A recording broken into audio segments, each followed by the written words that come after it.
We're back.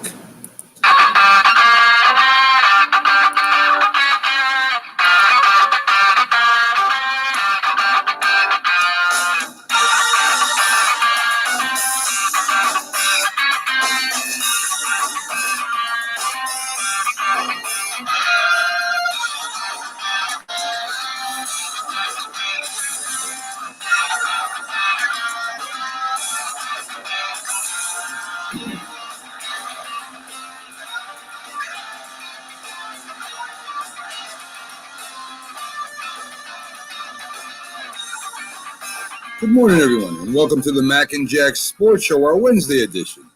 Streaming live on Facebook, YouTube, Twitch, on Mac Sports, and the Northeast Streaming Sports Facebook pages. Please like, follow, and share our Facebook pages. Subscribe to the Northeast Streaming Sports YouTube channel for all the great Northeast Streaming Sports shows. We're also on Instagram and Twitter. Our website, nessp.info, for information on all our shows, our guests, bios, sports information, stores, and links to those stores. I'm Mac, normally here with your co-host Jack Hirsch, legendary boxing writer and former president of the Boxing Writers Association of America. But today Jack's a little under the weather, so as soon as he's feeling better, and we all hope he does, soon he'll be back on live with me. So together we bring you, and in this case, myself bring you national sports with special focus on Northeast Streaming Sports from New York, Boston, and Philly. So, folks, today you're my co-host, and we got a great show lined up for you, a lot of great guests. Today we got on Carter B. with the NHL update news. We have the Philly sports guy, Jamie Pags, who will be giving us our Philly sports fill. Brett Kell, our baseball expert, and we'll get a couple interesting things to talk to him about today. Not only we go over our review of our baseball review and update, but we're also going to start another professional baseball league. Yeah, that's right. We're going to challenge the MLB here, and we're going to start today as we get into it with Brett Kell. We also got a special guest in today, folks. Skip Hall. He's a former head coach of Boise State University, the football program. He's also a motivational speaker and an author. So it's going to be very interesting. He'll be on in the last segment of the show. So let's get a little bit into the sports updates. In the NFL, Saints wide receiver Michael Thomas, very popular, accomplished wide receiver, one of the best in the last few years. Of course, he got injured last year. And he's kind of upset with the Saints, right? The Saints have been trying to call him. He hasn't been returning their calls. Head coach Sean Payton, he's gone on social media and on different shows questioning why he didn't get the operation on his leg a lot sooner in the offseason so he could be able to play. David, good morning to you. Glad to have you aboard this morning here on the Mac and Jack Sports Show. So, you know, they've been questioning. I mean, he's kind of saying they're ruining his reputation. You know, they're kind of making him look bad. So with the head coach coming on, the Saints organization, it looks like them and Michael Thomas are at odds, and they're even talking about trade options already. Other teams that might be interested in him. I don't know if it's gone that far yet, but you know how analysts are, right? They go out and they start, going zig-zagging with the different information on whenever there seems to be a crack in the armor anywhere in the football team organization. Sad news, New Zealand's Olympic cyclist, Olivia Podmore, dies at 24 years old, folks. Shortly after she posted on Instagram detailing mental illness struggle.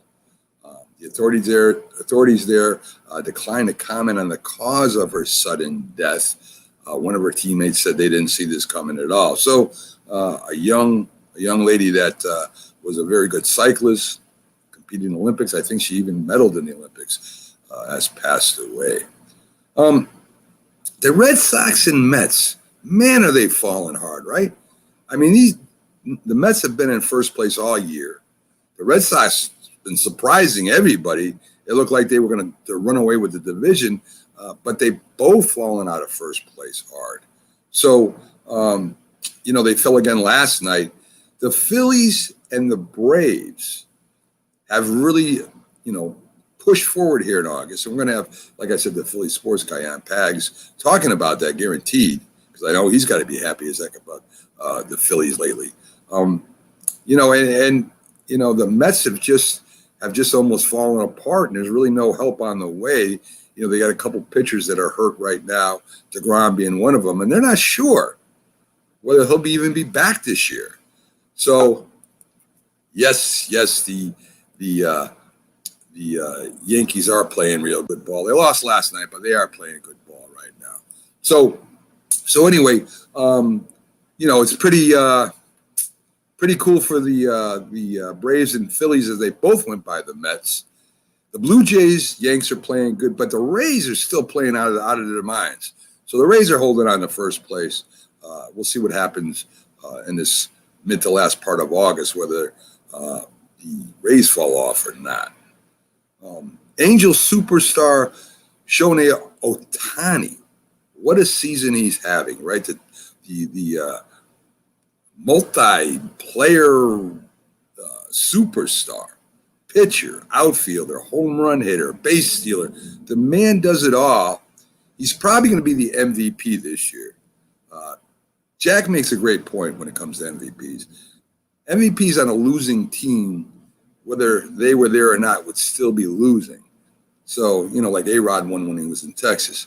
So is the MVP really an MVP on a losing team? I would imagine he could be the best player in the league. There's no doubt about that. But most valuable player on a losing team, I don't know. I think they got to straighten out the rules and what the category is exactly for MVP and best player. I think Shohei Ohtani is the best player in baseball, no doubt about it. But he's also changing the way that the Major League Baseball, they look at multiple position players, right? Everybody is a specialist out there. There hasn't been a position player since maybe Babe Ruth. That's the only one I can come up with right now. Pitching and hitting when they didn't have a DH in the American League way back when. But when he became the Yankees right fielder, he didn't pitch that much. The games he pitched, he won.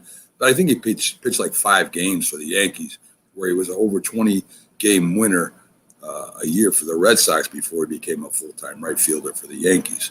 So Ohtani's kind of changing the outlook of scouts and organizations, whether they should pick up players that can pitch and hit. Like the old days in the minor leagues, where your best player was a shortstop pitcher, and he was also your best hitter. So back to the minor leagues with Ohtani, and maybe it's something they're going to take a look at soon. He's only making $3 million a year, believe it or not. He came in under contract on a different category where he couldn't really go for the big money. He's only going to make $5.5 million next year, and it'll be available for arbitration a couple of years from now. If I was the Angels, I'd lock him up right away. I mean, I'd be offering him extension before the year's out. I want that man to stay on the team. But we'll see. We'll see what they do. Believe it or not, I got the Philly sports guy backstage already. I mean, talk about a guy that wants to come on. I mean, he's like almost half hour early. But I love him because of that, because he's one of the most aggressive broadcasters we have on the network. And he's been very busy. So let's bring him up. We got Carter coming in about 10 minutes. We can share the screen with both of them. So let's bring up the Philly sports guy. Let's bring up Pags. Pags, how you doing today? Hi, good morning. I saw that you were by yourself, and I figured I'll jump on in since I'm here and doing nothing anyways. I'm just preparing, and I figured I'd stop on in and say hi. Yeah. The Jack's under the weather. He's feeling a little bad right now. He's got a pretty bad cold, so as soon as he gets back to full strength, we'll have him back on again. So, what do you think about Ohtani? I mean, the man is incredible, isn't he? I mean, if you think about it, nobody's done what this man has done. I absolutely, and not since Babe Ruth. And It's interesting how, it's like There's talents that come along every 100 years or so that really defy everything else. And when you have the best player on in baseball on your team, and then you eclipse him in very short amount of time. I mean, obviously he's not only pitching, but he's just knocking the cover off the ball and doing things that hasn't been done since Babe Ruth. Yeah, and I And mean, that's just amazing. Even better. I mean, like I was saying, when Babe Ruth became the right fielder of the Yankees, he stopped pitching pretty much. He pitched like 5 games, won all 5. He was unbelievable. He could have been Hall of Fame as a pitcher, never mind a hitter. But I mean, Ohtani is doing it both at the same time, where he's hitting for power. He's got, like, I don't know. Last time I checked, about 14 stolen bases. He's stealing. He's doing everything. He looks like he's just one of those young kids having a good time out there. And man, I think he still leads the league in home runs. Last time I checked, he was anyway. Unbelievable. I mean, that maybe, as I was reading, maybe they start looking at these players that can play shortstop and pitch or catch and play, and play whatever. I mean, maybe they should start looking at these players and bringing them to board instead of all these specialists. Well, you know what? It's interesting because most catchers have had experience pitching. I know, like, for instance, on the Phillies, JT Realmuto, if he wasn't a catcher, he would be a really good serviceable pitcher. He could throw the ball, as fast as just about any pitcher in the league. Yeah. So there's a number of that, and you always see, like, when the games are way out of hand, when you'll see somebody like some position player who will give it a shot at pitching, and it always seems that they get a 1, 2, 3 inning. They never get, like, lit up like you would expect them to. So I got to imagine that there's probably a lot more of this, and especially as pitchers have these pitch counts and the way things are kind of going like that, and that the roster's only 23 men. It would make sense to have guys that would be able to come in for like an inning. I mean, for instance, right now, if there was position players that could pitch an inning for the Phillies, it would be much better than what they got in the bullpen. So I mean, that's Real Muto. I'm gonna put Real Muto in there. Bags. Right now, we got backstage Carter Benavinga, and as you know, Carter B is unbelievable when it comes to hockey. We're bringing him up. Carter, welcome to the show. We have the Pags on with me. Jack is a little under the weather, so he decided to jump on early. Listen, I want to get to a little bit of the NHL. Then I want to talk to you about what we talked about last week. What could we do? Say we were running hockey, what we would do to make it more popular. But let's get to a couple of the news items. Tony Esposito, of course, passed away. I mean, a legend, goalie for the Blackhawks. Did you ever see him play, Carter? No, he never played during my time, but from what I've heard, he was incredible to watch. Yeah, in fact, he started out with the Canadiens as a rookie when they were in the Stanley Cup. It felt like every year, and he went there and played 15 years with the Blackhawks. 78, I guess, is a good life. I mean, he didn't die, a good way by pancreatic cancer. That's terrible. But man, did he do a lot for hockey. Well known, great player. So we wish his family well and our condolences. So your own Brock Nelson was talking about the New York Islanders culture, right? The year before Trotz got there, he was having one of his worst years. Then Trotz takes over. He gets 53 points as a second-line center. And he says that in the culture they have right over there right now, the Islanders, that everyone holds everybody accountable. And, I want you to expand on that a little bit, Carter, because that's really who you like and you follow. I mean, the Islanders are one of the toughest teams in hockey. Isn't that right? Yeah, absolutely. And I think, most of that comes from their team defensive mentality. I mean, at the end of the day, it's not just about the defensemen and the goaltenders trying to keep the puck out of the net. I mean, it's a complete team effort.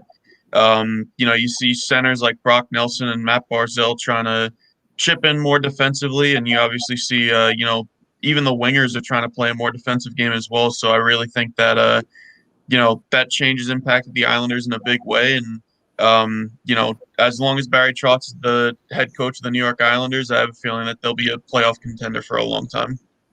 What do the Islanders need to get over the hump? I mean, you guys are right there every year.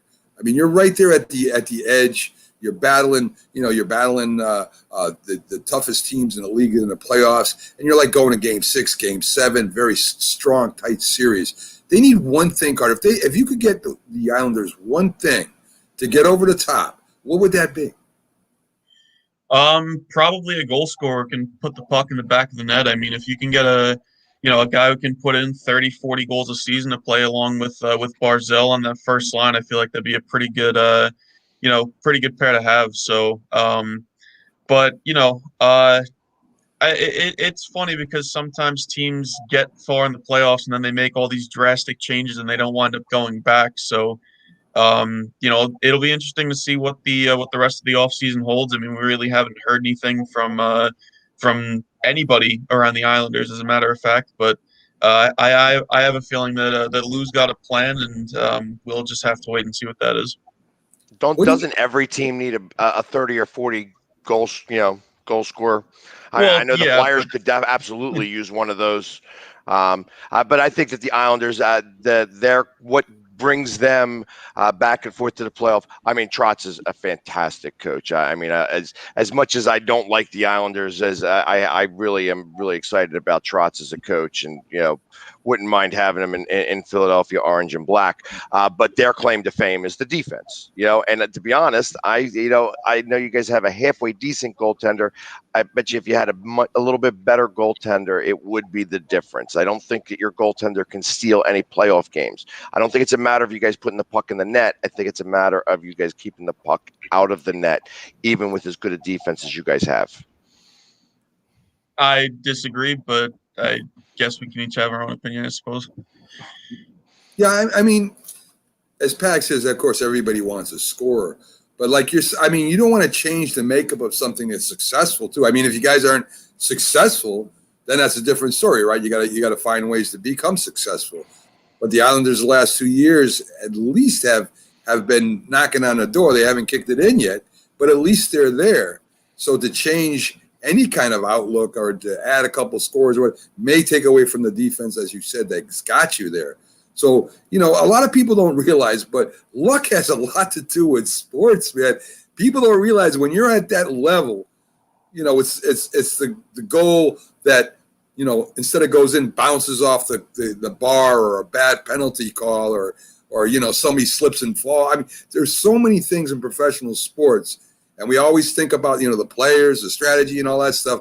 But if you don't have any luck, I don't care how far you get, man. It really doesn't matter. And we don't like to talk about that because we really can't control that, which is a shame. But I'll tell you right now, I'm excited about the Islanders next year. You guys have played great the last 2 years. I mean, the Islanders, the Flyers will eventually get back, I'm sure, one way or another, because Philadelphia won't have it any other way. But I'm really excited about the Islanders and the Rangers, to be honest with you. I think they made a couple of nice steps forward last year too. So let's get to what I want to talk to you really about, Carter.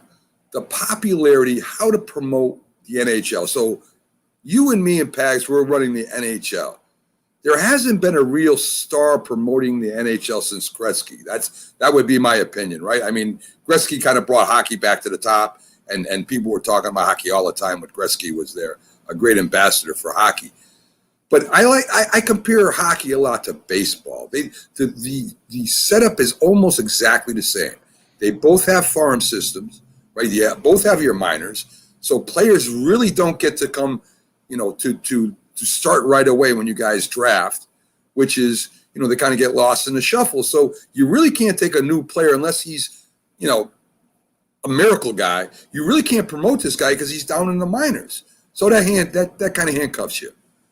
And then it's very regionally popular, right? The Islanders don't really care about what's going on over there in Tampa Bay. I mean, they're watching, but they don't care. They don't care what's happening out there in LA. They don't care about that. So how do we get people to care about the whole league and not just their regional team? How do you do that, Carter? Well, to start out, I mean, this is the biggest that I could think of anyway. I think the thing with hockey is during the off season, it kind of fades out a little bit, right? You got the regular season and the playoffs, which are generally, they're not as popular as some of the other sports, but I think it really fades out when the off season comes around. So, I would think personally, I mean, if the NHL could implement some sort of summer league to um, you know, kind of showcase their star players and maybe some prospects that just got either just got drafted or are expected to make their NHL debut, in the upcoming season. I know the NBA has a summer league and it's doing pretty well. So, if the NHL could find a way to do something like that, some sort of like, they have some summer leagues going around, but that's not really like an official thing. If the NHL could maybe work something out with the NHLPA where they could create a summer league for their players, I think that would be pretty cool to see.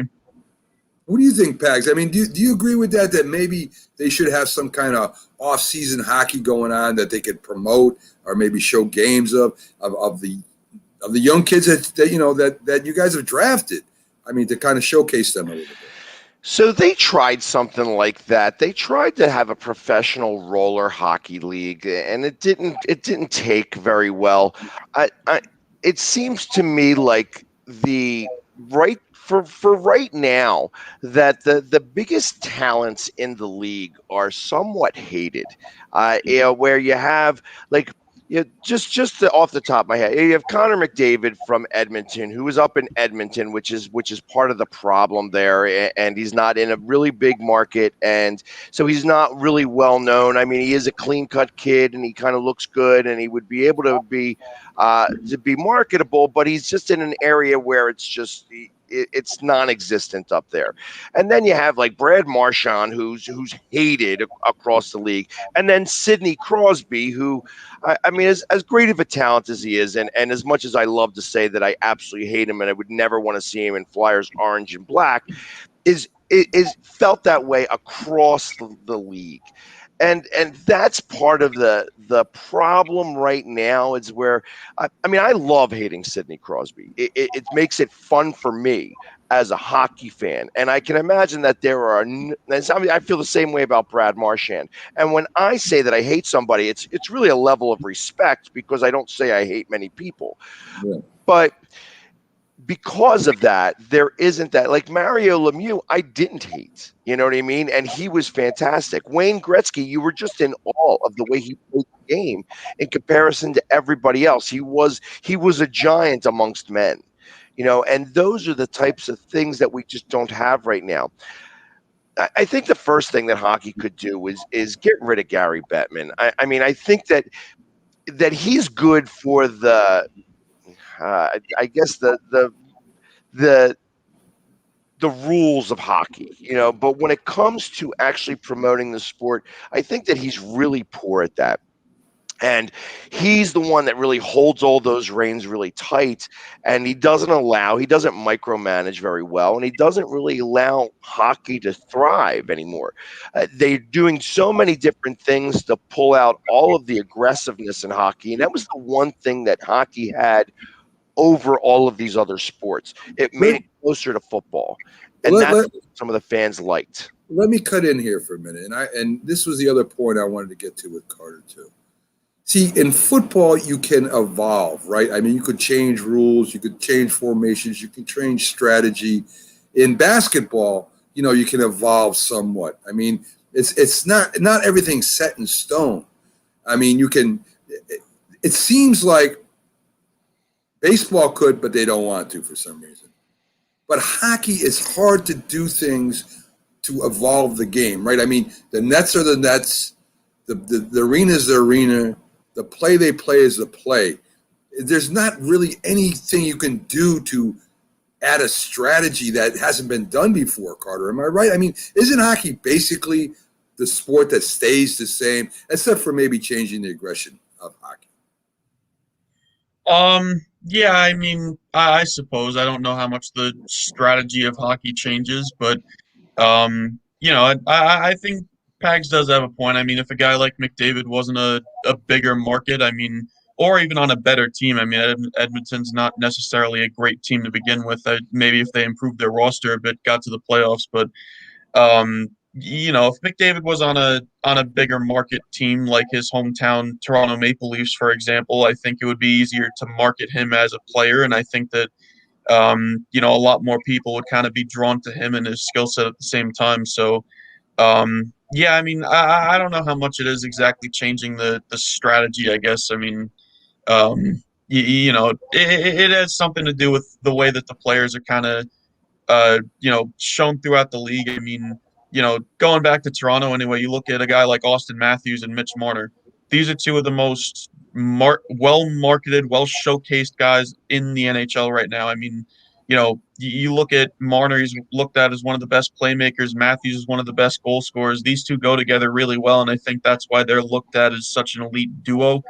I mean, if McDavid and Draisaitl up in Edmonton, they're good. They're definitely an amazing duo in their own right. But Matthews and Marner are instantly going to be looked at over them just because they play in a bigger market, and I think that's how it's going to be unless something changes. Well, if you look at Gretzky when he started wasn't in a big market, right? I mean, he wasn't with he was in Edmonton, right? Gretzky also had one of the greatest teams in NHL history playing around him. I think that's why he was such a marketable player. He won multiple Stanley Cups in Edmonton. Connor McDavid has made it to the second round one time.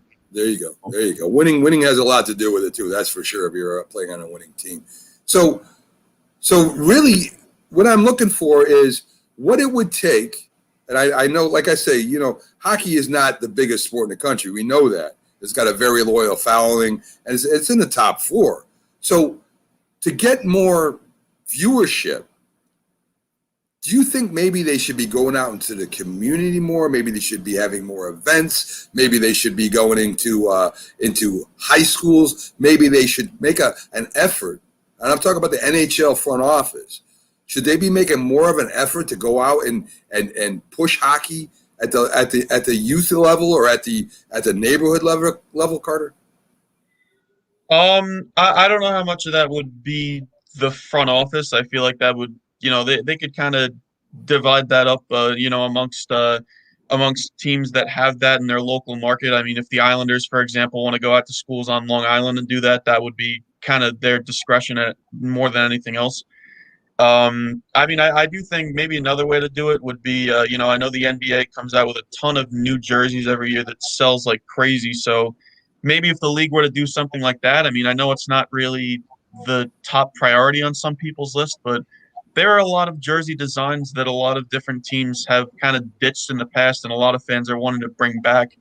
The most notable that I can think of anyway, being an Islander fan, I know quite a lot of people want to see the return of the Fisherman logo, the infamous Fisherman. So, maybe if the league were to find I know they did the reverse retro series last year and it was fairly successful for most of their teams, but, maybe if they were to find another way to kind of get some more retro designs on different jerseys that fans would want to see, maybe that would help as well. But yeah, I mean, these are all good ideas that we're spitballing here. So maybe we should email Gary Bettman and see what he thinks. I think we should. I really do, Carter, because I believe in, and you just made my point for me saying, well, I don't know if the front office of NHL should do that. It should be more in the teams. I think that's one of the problems. I think that they're not putting them all together under one umbrella and promoting them nationally. And that's something the NFL does outstanding, and so does the NBA. I mean, they promote the league. They don't just promote the teams. And when you leave it up to a team to do something like that, everybody in New York may be happy and they may be doing it, but maybe people out there in Nevada, they're not. So, and that's what I think part of the problem is, Carter, where somebody, and that's why I said the NHL front office, somebody has to take charge up there, or they have to put a committee together and find out the reason or reasons that the NHL isn't as popular as it should be as a whole group. And I know it has a lot to do with, people are in Canada, people are here, but that's beside the point. The only way to make the National Hockey League grow, which will in turn grow all the teams, is by having some kind of central, a top marketing plan. If they live it up to the teams, it's going to stay regional. But so I disagree a little bit with that in terms of, so when Ed Snyder was around, he understood that it starts very young, and hockey is a very expensive sport to play. So went out of his way and he developed a lot of youth hockey around the area, and he had it kind of be organic so that realistically it took 25, 30 years for that kid to evolve to be a diehard Flyers fan. But ultimately, once you had them in that momentum, it that they became a hockey fan for life. And that was kind of the thing. And they don't do that enough in everywhere else as well. To evolve hockey is going to take 20 years. That's the problem. Everybody wants it right away, and you have to be able to start young and get these kids involved. And so having like a street hockey league, like if the NHL went more the way of the NFL, where they had the NFL flag 60, or 60-minute play, where you're just going out there and you're setting up little street hockey leagues with these younger kids, and evolving it that way. I believe that's how you would do it. And like I said, it's going to take time, because you're not going to all of a sudden just overtake these other sports. I mean, hockey is so far behind, basketball and baseball and football, that you would need to evolve it really from the ground floor up and take these kids at 7 and 8 years old, the ones that are playing,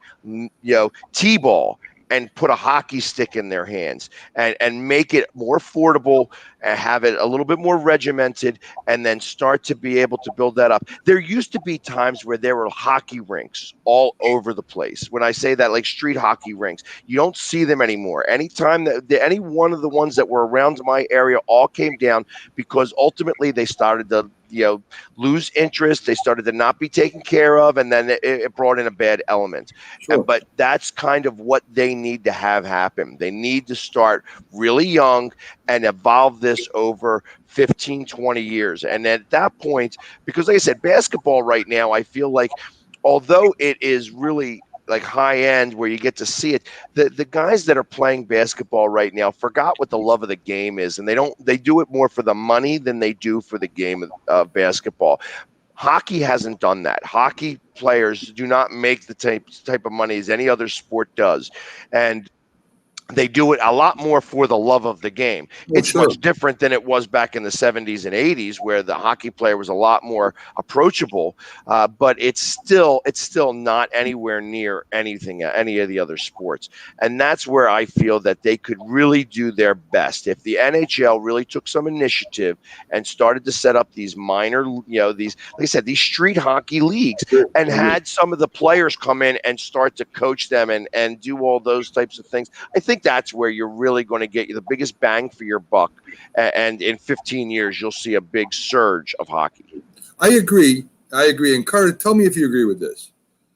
We all know who, LeBron James is. We all know who Kawhi Leonard is. We all know who Tom Brady is. We even kind of know. And baseball, like I said, I'll draw equivalency, because baseball, there's a lot of baseball fields that are going to pot too, and they're not in the neighborhoods like they used to be. But we know, everyone, even hockey fans, know who LeBron James and Kawhi Leonard and that is. Even people that don't follow basketball know that. People that follow hockey, that don't follow hockey, have no idea who the most popular guy in hockey is. That's what I'm talking about, PR. When you can look up on a TV and see this guy skating and making shots, or these 2 or 3 guys, and you can run that every week, then people are going to start paying attention a little bit more, I think. I agree with you, Pags, with get into the neighborhoods. You got to do that. But I'm just talking about overall. I don't see no great hockey players skating up and down the ice making goals other than the hockey season. You see these other things year-round, guys. You see them year-round. And this is what I'm talking about, promotion, Carter. Yeah, I definitely have to agree with that. And I think, kind of adding to your point that you just mentioned, I think that now the NHL, the fact that they're transitioning over to ESPN, I definitely think that it's going to help kind of market the game automatically. I mean, NBCSN was a great kind of marketing network for the NHL, but it only could go so far. I don't think it could really compete with a network like ESPN. And now that I think that the NHL has such an amazing pool of young talent to pick from, it seems like every single team has a young star that you can kind of zone in on for a game and kind of focus your broadcast around. So, the fact that they're going back to ESPN, I think, is definitely going to help the game a lot. And especially since you're going to be showing highlights pretty much every single day, it's definitely going to be fun to see, and I think it'll draw a lot of new hockey fans in the coming seasons.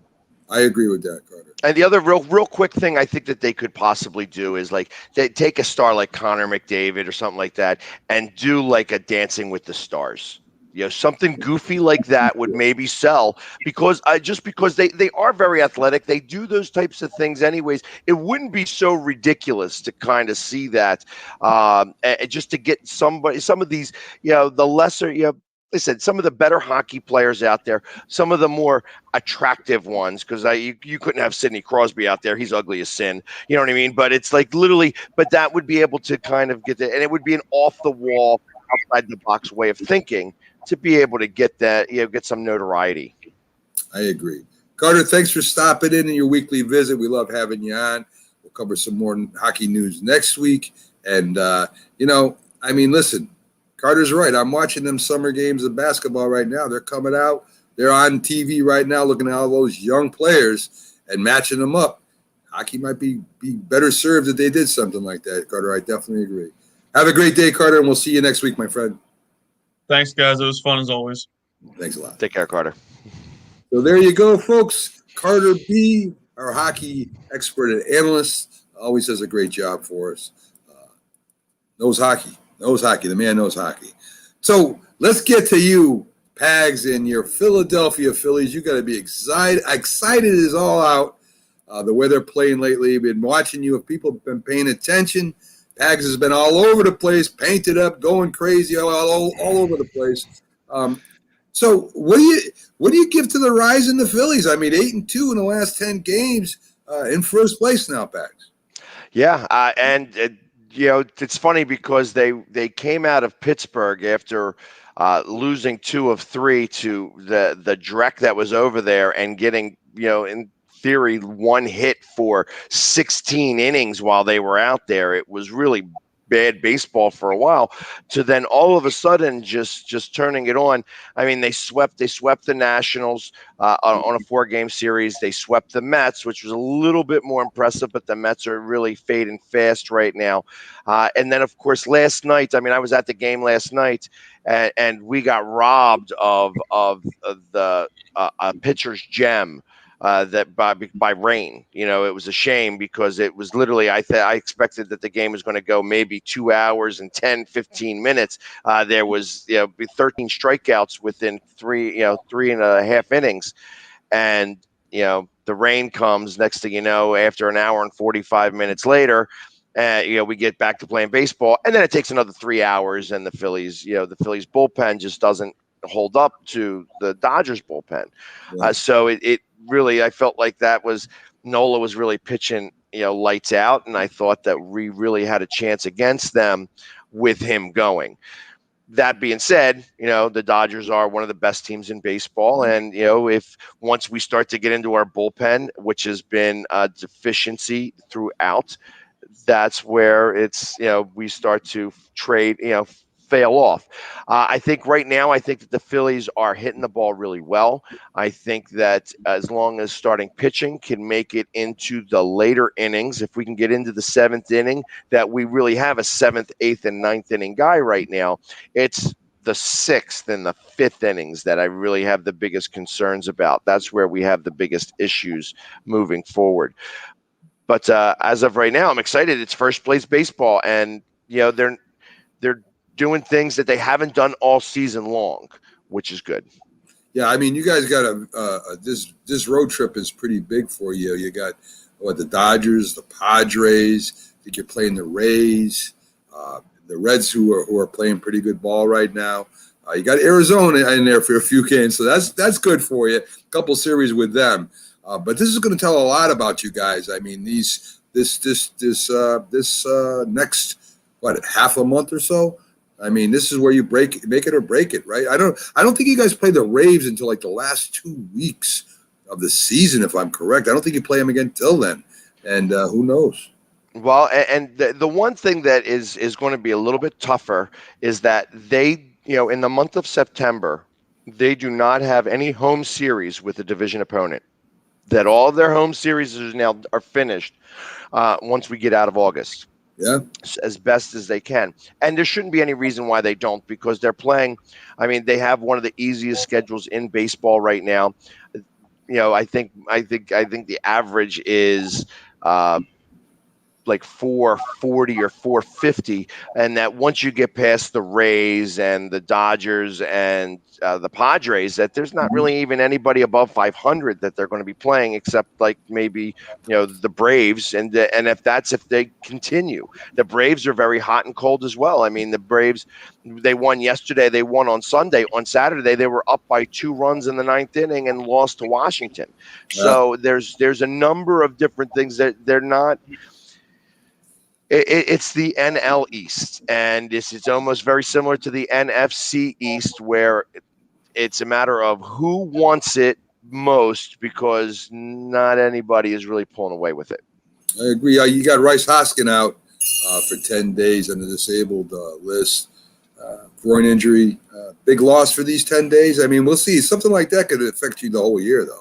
I mean, so with Reese, it's he's been out for a couple of games now, and the first time that his the guy who went in there, he wound up hitting a couple home runs. He's been really serviceable, although he has bad games like yesterday where he just can't seem to hit the ball either.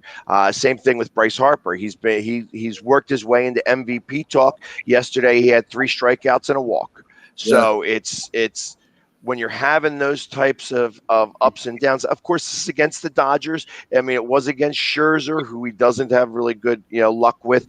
But again, he only faced Scherzer twice and got 2 strikeouts there, and then ultimately wound up having to got, like I said, another strikeout and a walk against the bullpen of the Dodgers. So it's going to be very interesting. I expect that I needed the Phillies to go 500 over the next 2 series between the Dodgers and the Reds. I really needed them to take game 1 to think that we could take that series against the Dodgers. So I really need them to turn it back around against Day. And of course, I'm going to be at the game on Thursday to try to, for their getaway game, to make sure that they pull that one out, since they, like I said, the rain stole yesterday's from me. I hear you, man. I mean, listen, you're in first place. That's something to be said for that. The Eagles, injuries, as all teams get when they start hitting and practice. They've had quite a few. They're getting ready for their first preseason game against the Crosstown Steelers. Pags. What do you think? What do you expect? I mean, I watch preseason games. I admit it, Bags.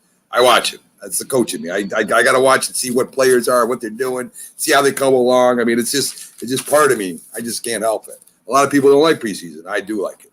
What are you expecting from the Eagles? As my whole studio falls apart. So I went to the practice on Sunday. So right. I literally did double duty, where I went to the Phillies game and then took the jersey off and then went to the Eagles practice afterwards. And for that practice, I felt that the defense kind of took the night off. They really were trying to showcase the offense, and the problem with that was that the offense really wasn't able to be showcased because they're just not. They're not really kicking on all cylinders yet. It's going to take a few weeks, I think, for this offense to really start to get it together. And it's going to rely a lot on Hurts now using his legs and using the running game and the offensive line pushing forward here. Some of the things that I want to be able to see is I want to make sure that the running backs hold on to the ball. That's the one thing. I don't want to see any turnovers in terms of fumbles from running backs in the preseason. I also want to see how Hurts is going to be how quickly he's going to make a decision, whether it's to throw the ball or to run with the ball. I don't mind if he's going to take off with the ball, because I think that he's going to need to do a lot of that right now, because I believe that some of the receivers that we have just aren't they're too young. They don't know what to do to get open yet. They haven't quite figured that out with the NFL, and cornerbacks right now are really much better than the receivers, at least even on the Eagles, except for my main man, Quez Watkins, who seems to be really having a tremendous camp. I wanted him to get a lot of reps last year, and they wouldn't do it, so I'm hoping that they kind of call his number a lot this year. But that's really what I'm looking for. I'm going to need the defense to make sure that they can step up. I'd love to see a blitz. I'm going to be so excited to see a blitz, since I haven't seen one in like 6 years. At least that's what it feels like with Schwartz. I hear you. Yeah, I mean, they're going to start Hurts. They don't know how long he's going to play. The way they got it set up, Pags, and I don't like this. I don't like offensive coordinators as head coaches anyway. But what they have is Sirianni will call the plays that will relay them to offensive coordinator Shane Steichen, who will then give the plays to the quarterbacks. I can see some delay of games coming up, Pax. I can see it happening, man. I mean, if you're going to go through that whole process, instead of the offensive coordinator calling the plays and the coach say, well, wait a minute, right? I don't want that, blah, blah. If he's going to call the plays and just use Shane Steichen to relay this to the quarterbacks, that's going to take some time. And you got a young team. And I'm not sure exactly why they're doing that. It makes me think that he's trying to prep him for something, that he's trying to say, okay, this is what we're going to do, and I'm going to kind of call them through you. When you have that middleman, something may get lost in translation there. And that's what I scratch my head about it a little bit, but obviously these guys are getting paid a lot of money. And you better believe now, if you know that, that means everyone in Philadelphia knows that. And the moment that there's a delay of game penalty, they're going to hear it. So it may change that fairly quickly. It's when there's a little bit of a discrepancy in terms of what should be called between the head coach and the coordinator that is going to really bring it up. Like, so the head coach say something and then the coordinator call a little bit of a different play because the coordinator thinks that play is going to work better than the head coach. And of course, if that play works, the head coach will take credit. If it doesn't work, he's going to blame the coordinator. And how often is that going to happen where, before that there's a disparity between the two, where he's like, well, I can't seem to work with this guy anymore. So it's going to be interesting. It's a very unique dynamic that I think is happening, because it's like, why wouldn't he just talk to the quarterback himself? If he's going to call the plays, why not just call him directly himself? And who knows why he's doing it? Yeah, let the offensive coordinator listen and work on it during the week. But I'll tell you, if I was coaching the Eagles right now, Pags, what I would be looking for from Hurts, I don't want him running with the ball at all. It's preseason. I want him reading the wide receivers. I want to make fast reads. I want him to get the ball out of his hands as fast as he can and on time and be accurate. Those would be the things I would want to see from Hurts. I don't want to see him running at all. He gets hurt, it's over. I want him in that pocket. I want him reading. I want the offensive line to block for him. And I want him hitting, especially the tight ends. I want him to work the middle of the field with the tight ends and see if he can move the ball down the field. That's Philadelphia football. That's what I remember. I mean, yeah, you guys had some great receivers like Carmichael and stuff like that and Quick. But over the last few years, when you went to Super Bowl, it was the middle of the field. You hit the tight ends. You had a lot of crossing plays. I want to see him work those two good tight ends you got, and I want to see him hitting the backside of the backfield on time, and I want to see accuracy and good decisions for while he's in there. And as the preseason goes on, the more he plays, I want to see that more. We know he can run with the ball. I don't want him doing that. Well, yeah, but I want him to be decisive. That's what I want to see. So if he's going to decide to run with the ball, I don't want him to be wishy-washy about it. That's where I feel like injuries will occur. That if you are, hey, I think I might still be able to make a play here, that's where I feel like that you get put into weird situations and you can get hurt. If you're going to run with the ball, you go run with the ball and you slide.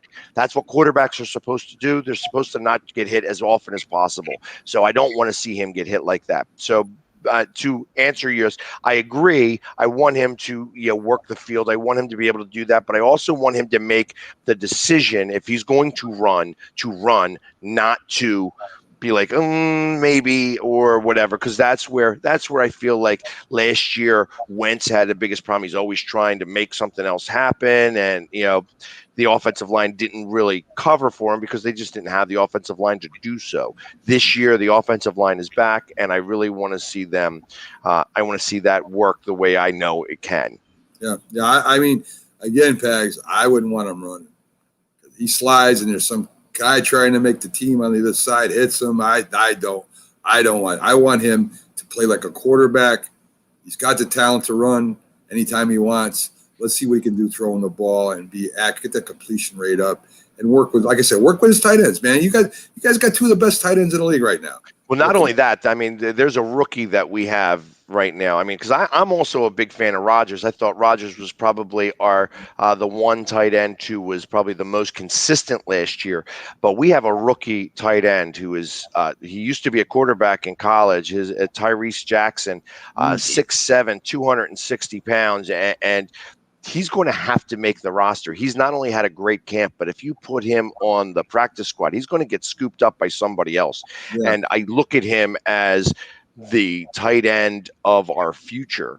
So you can't just you're going to have to put him on the roster, especially because you want him there in the he seems to me like if you do fade routes on both sides near the end zone, you're going to have somebody in the middle of the end zone who's going to be able. I mean, he dunked the ball on the goalpost after scoring a touchdown, and he flew over it. It seemed like he was a foot and a half over the goalpost when he dunked that ball, and that tells me that if he's going to be able to go jump up for these 50-50 balls, he's got the height and the length to do it, and that's going to be an asset in a big way. And so 260 is a good weight for a tight end. I'll tell you that. That means he can throw his weight a little bit around on the line too. So and I see Buck Flair going, "How's Flacco look?" Flacco looks exactly like he did with the Jets.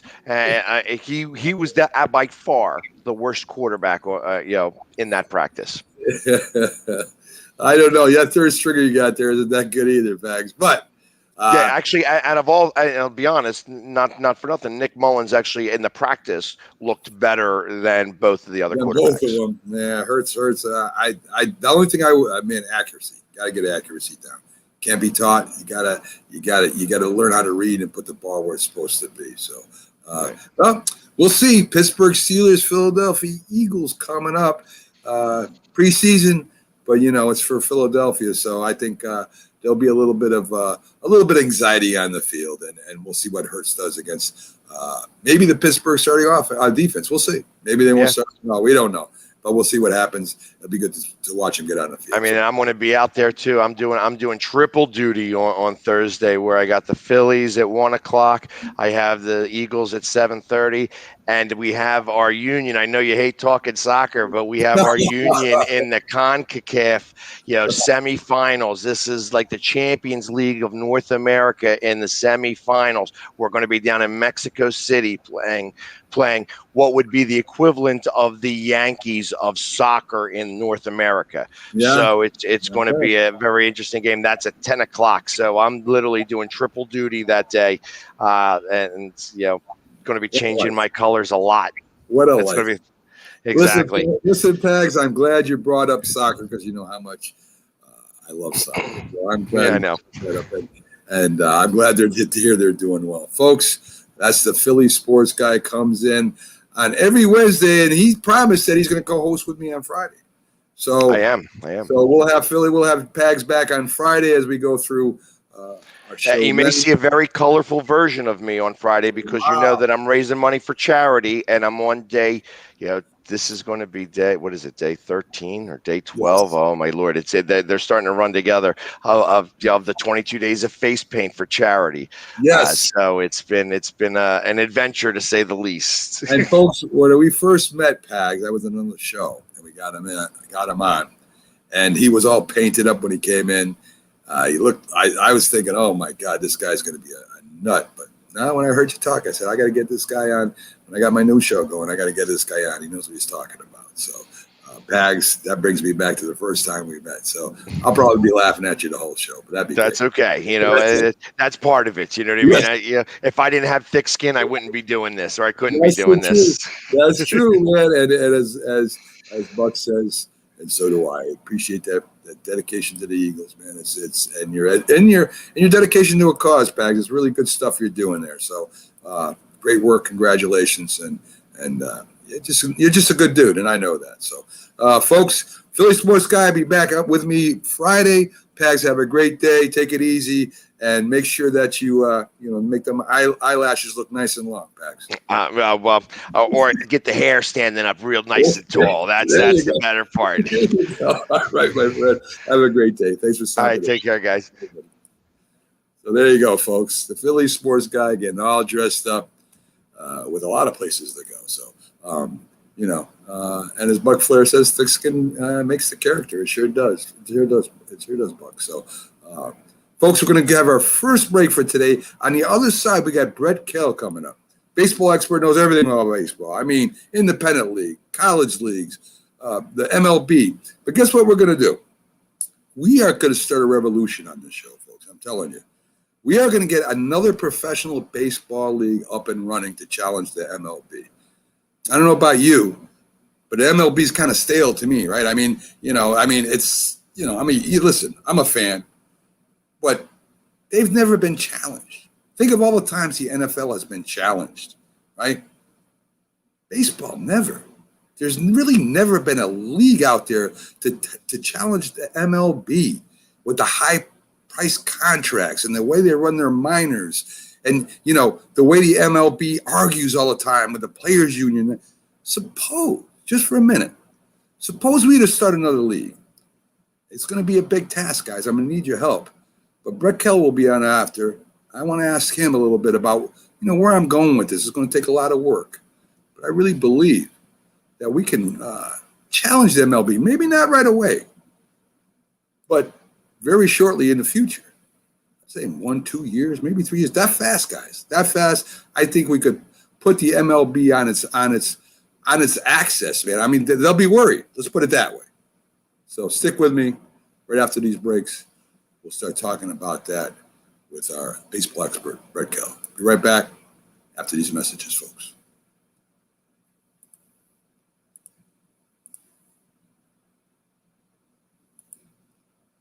If you talk and they will hear you every single time. Oh, we're getting killed. Yeah, well, Kyle's not here. How come? Kicked off the team. Didn't Tim tell you? Kyle and some other kids got caught drinking beer in the park a couple of nights ago. Really? Yeah. 0 tolerance. He's out for the season. Come on, it's the first offense, right? That we know of. But why should that matter? He knew not to drink. I made it clear to Matt, that's what we expect from him. What have you said to Tim? Nothing really. A lot of kids try it at this age, so. Yeah, well, a lot of kids don't try it too. I'm not saying that Matt's going to be this perfect kid, but if I don't tell him what we expect and why he shouldn't drink, how's he going to know? You think kids that age really listen? They never admit it, Bill, but they hear more than you think. Talk. They hear you.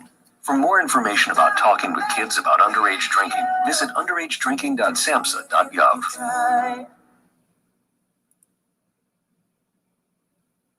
If you served honorably in our nation's armed forces and you're looking for a way to continue serving your fellow veterans in your community, then join AMVETS. Each year, AMVETS members volunteer millions of hours at VA healthcare facilities from coast to coast, helping to improve the lives of their fellow veterans through the VA Voluntary Services Program. AMVETS posts and departments also participate in a wide variety of community service projects, ranging from Americanism in our schools to supporting the Special Olympics and Boy Scouts of America. If you no longer wear the uniform today, you can still serve through the AMVETS by joining today at amvets.org.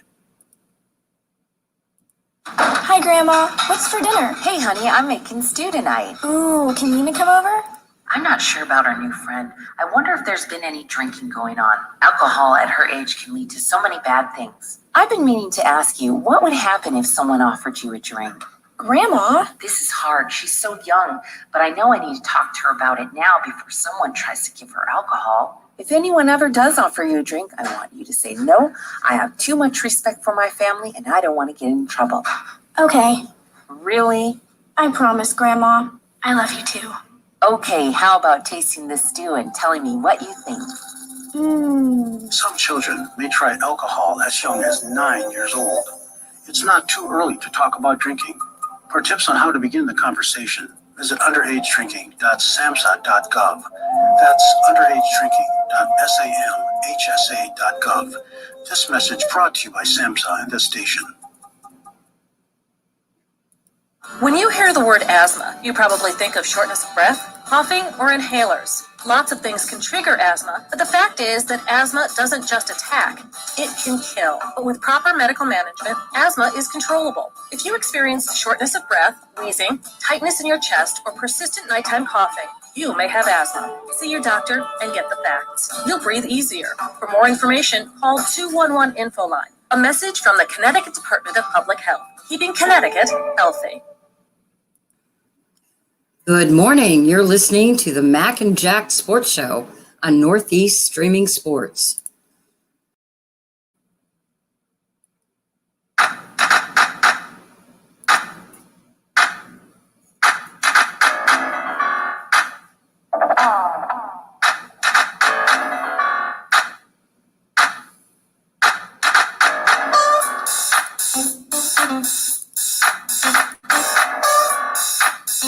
Good morning, everyone, and welcome back to the Mac and Jack Sports Show. Mac and Jack Sports Show is on live Wednesday through Sunday, 8 to 10 a.m. Of course, it's our first day back, and as soon as Brett Kell gets in here, we'll start talking to him about baseball and all this stuff. But let's start getting to it right away. In the standings, you have the American League East. The Rays are at 69-44.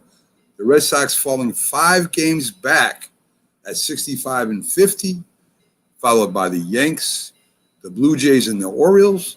In the Central, Chicago in first at 67-47. That's basically their division to lose, folks. Then followed by Cleveland, Detroit, Kansas City, and Minnesota. In the West, Houston's in a little bit of a slump. They're right now at 67-46. In second, the Oakland A's at 65-48, followed by Seattle, the Angels, and Texas. In the NL East, as we just talked to Pags, the Phillies and Atlanta have passed the following Mets, followed by Washington and the Marlins. In the Central, the Milwaukee Brewers are 7 games up on the Reds. Again, I think that's their division to lose. And then you have, of course, St. Louis, the Cubs, and Pittsburgh. In the West, San Francisco continues to play outstanding ball. They're 72-41 right now. Most wins in the league, followed by the Dodgers at 62-45, San Diego at 66-49. Then, of course, you have Colorado and Arizona. Listen, those 3 teams are going to come out. We know that, right? We know the Dodgers, the Giants, and the Padres, whatever order they're in, they're going to be in the playoffs. Whoever wins the East and the Central, they're, of course, going to be in the playoffs. And I think it's going to come down, folks, to the Phillies and the Braves. The Mets' 2 pitchers, they don't know when they're going to be back, right? They don't know when DeGrom's coming back, if he's coming back. They're thinking maybe the end of September if he does make it back, and that might be too late. The Mets kind of held on to first for a long time. The Yankees and Blue Jays are making a kind of a run in the American League East. But the Rays keep winning. The Rays went 8-2 in their last 10 games. So, the Yanks lost to KC last night, 8-4, 4 errors. Oh my goodness, I don't get it sometimes. How you make 4 errors in one game being a professional baseball team, and crazy errors too, overthrowing third and a stolen base, not throwing the ball to the first baseman. I mean, stuff that you expect in the lower leagues. So, guys, I need your help too. We're going to start a new professional baseball league. And Major League Baseball, there's a lot of things going on in Major League Baseball, right? I mean, we got very high paid players making $300 million over 10 years. They're not available to the fans anymore. If you think about it, I mean, try to get an autograph at a game from a player. Most times you're going to get shut down. Their access Hardly any, right? They go on shows, but they're not gonna meet with fans. The only place that you see that is in the minor leagues, right? You go to a minor league baseball game, it's family night, they got picnics going on, and then maybe amusement park next to it, kids' day. They have all these different days that you go in, you get to meet these young players, and hopefully one of them turns into a Major League Baseball player. And honestly, the game is for older people now, right? It's for people our age. They call them the purists, right? We don't want to see anything done to change baseball, even though we know things have to be changed. The games are too long, 3-4 hours a game. I went to a Yankees game not too long ago, and Keith jumps in. I'll only support a new league if they play the game the way it was supposed to be played, and I agree with that, Keith. I definitely agree with that, and that's Keith Engel from TGI Sports Talk. But what I'm saying is that to make a rule to change the game, I don't agree with, right? I don't agree with putting a man on second and having games go 7 innings in the doubleheader. I mean, what happens if the relief pitching is bad? And you can come back in that 7th and 8th and 9th innings, right? And putting a guy on second base is ridiculous. I mean, you're just giving up a run. I've heard talk of a home run derby to decide a game. That's just great, right? You pay the players play hard all nine innings, and let's have a home run derby, and let's decide the game that way. It sure works in soccer and hockey, doesn't it? Laugh out loud, as I would say, and if I was posting that, right? That's not how you decide a game. Play the game. Now, there's ways to speed it up. Of course, you can get the pitcher to pitch in so many seconds. You could have a second count on him, like they do in football to run a play, right? You can have 30 seconds. You got to pitch the ball. You're going to let the batter step out of batter's box maybe once instead of 10 times. You can limit the amount of times a coach goes out to the field, right? We could do that. That really doesn't affect the game. But when you're putting people in scoring position or changing the innings of the game, home run derby, that's not baseball. So there has to be a happy medium there. And the thing is, both sides got to agree to that. And you're talking about the most powerful sports union in the country, maybe the world. Major League Baseball Association is unbelievable, right? They struck when there was supposed to be a World Series coming up.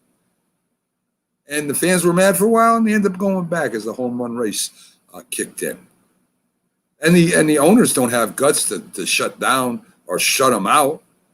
They're not going to lock them out because they're going to look like the bad guys. So this is what it's come to in Major League Baseball. Not saying there's not great players out there. Not saying that there's not stars out there, legitimate historical things going on. But for the most part, if you look at the league, 200 is acceptable batting average now, right? I mean, everybody's swinging for the fences. We got the launch point. We got analytics. We got all this stuff that's supposed to help the game. But has it?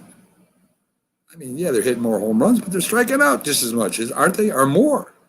They're not stealing as much as they used to. There's no small ball going on. So what has really happened to baseball? I mean, I'm not disgusted with it. But, I mean, am I going to just watch a baseball game like I used to on a Sunday night? Probably not. If my team's playing, I might watch. If nothing else more important is going on. It's just I'm disappointed in the way Major League Baseball has progressed. There's no more players going into the neighborhoods and helping kids in programs there. Football does it. Basketball does it. Basketball goes into communities. The players go in there. Baseball really don't do that anymore. So since there's never really been a successful challenge to the MLB, I'm saying this is what we do. I wish Brett was here to share this with me because he knows what I'm talking about. He'd probably know more than what I'm talking about. But if you were to do this, it would have to be during a certain time, right? We couldn't directly compete with Major League Baseball right off the bat, could we? I mean, that would be almost impossible. So we would have to set it in a certain time of the year, right? Maybe in March, February. So it would have to be in the southern part of the country, maybe more southern than the southern part of the country. So here's my idea. We set up teams in the southern part of the country. Florida, Louisiana, Mississippi, Texas, maybe Arizona, southern part of California. And then we include Central America. A lot of great leagues down there. Great players come out of those leagues. So maybe we get a 10-team league. How do we finance it, right? We need investors. So this would be the start of it. We have a 10-team league from the southern part of the country, maybe include southern, South America, and Central America for a few extra teams that we would need. We'd have to have, as I said, an investor. We'd need a couple big investors to get the league off, and owners that could afford this. You see, A-Rod tried to buy the Mets, right? With him, and I think it was like, I don't know, half of Hollywood and half of the sports teams in America. He was one of like 30 people. I'm exaggerating a little bit, with his girl there, Jennifer Lopez. And he didn't end up doing it, of course. Cohen bought him. But he wanted to own a team so bad, he became part owner of the Timberwolves, a basketball team.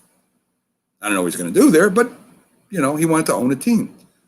So I think he might buy a team or own a team down in the southern part of the country. We're going to come up with names too, guys, as we get going here. We need people with that are pretty wealthy or could put together committees pretty wealthy to start a team down there. So where are we going to get our players from? Well, I personally know of college players that were drafted by the MLB or tried to get drafted by the MLB. One was going to the Kansas City Royals. They called him up. He's playing college ball right now. They called him and offered him, I think it was $150 or $200 to sign on with them. That's ridiculous, right? I mean, $250.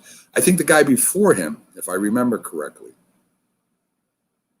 got $500, and he did go with the team. So for $500, he was willing to sign in the minors with the Padres. So it's not expensive to get these kids out of college. We'd have to offer more than the MLB does. So if the MLB is offering them $500 or $250 to become part of the minor league organization, we sure could offer them $600, right? So we start building a base with the college ball players, offer them a little bit more money than Major League Baseball does. As I said, there's very talented players down in Central America. They got some Puerto Rican leagues. They got some big leagues down there with a lot of talent that end up going to the MLB eventually, or some of them don't. So if we can get a couple teams down there, I would imagine that from all the teams in the Puerto Rican leagues and the South American leagues, they could put together one or two good teams, real good teams. And you would have the people down there watching their guys playing in our league. We might be able to talk some of the older players back into playing, right? We may have to offer them a little bit more money. I mean, players that have just retired, they're tired of it. They're tired of the strain. They're tired of everything, of playing Major League Baseball. I bet when they're out of baseball for about 4, 5, 6 years, they'll get the itch to come back. So you might have to pay them a little bit more to get some stars. So I think if we do a combination of those folks, if we can get teams in the southern part of the country, and maybe we play in minor league baseball or independent league baseball parks to start. We get a good investor, a guy with big money that's willing to invest in the league to maybe help us grow and promote it and set up the system. Of course, we need a couple smart people, so I'd be out of that. But we need a couple smart people to have a plan in place to get this league in action. So we got our southern country, the southern part of our country. We got Central America, including Puerto Rico. Teams coming out of there, the best they got for their teams to play in this new league. Put them under contract maybe for 3 years, right? Then they get free to go to Major League Baseball if they want. But we hold them for 3 years. We get some of the best, or almost the best, college ball players and sign them to play for us a little bit higher than the Major League Baseball league is offering them. And we get a few older stars in there. I think it's possible.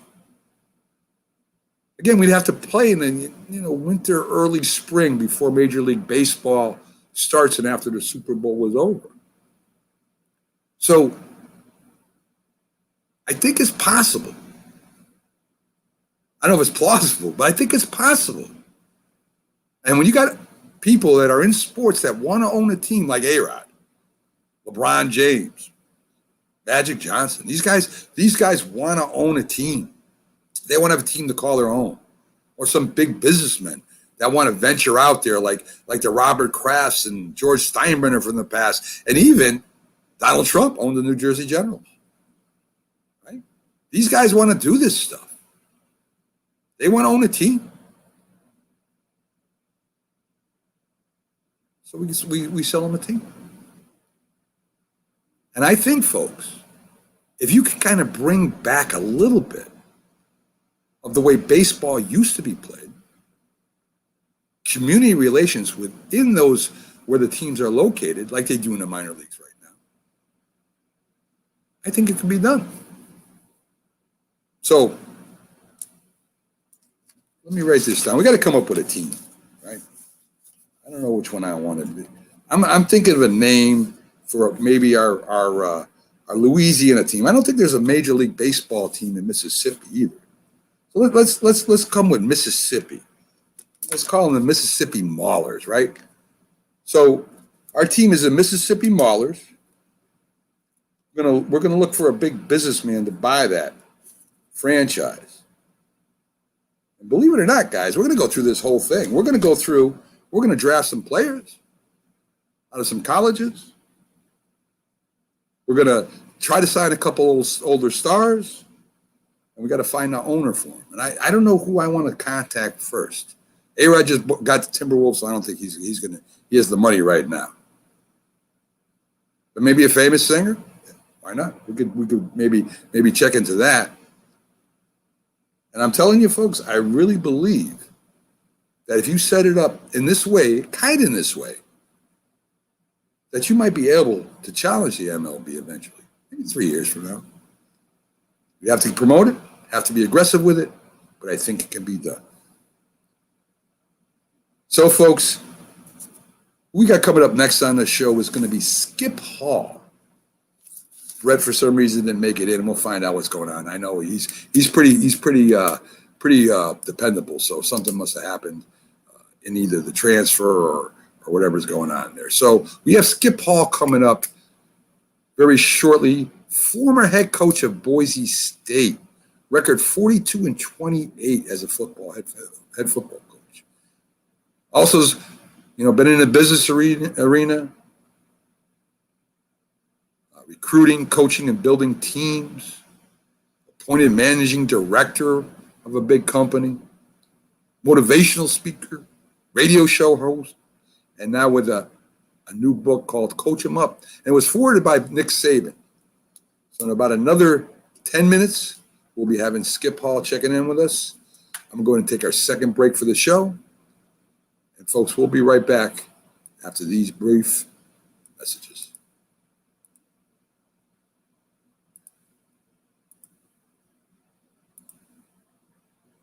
If you served honorably in our nation's armed forces and you're looking for a way to continue serving your fellow veterans in your community, then join AMVETS. Each year, AMVETS members volunteer millions of hours at VA healthcare facilities from coast to coast, helping to improve the lives of their fellow veterans through the VA Voluntary Services Program. AMVETS posts and departments also participate in a wide variety of community service projects, ranging from Americanism in our schools to supporting the Special Olympics and Boy Scouts of America.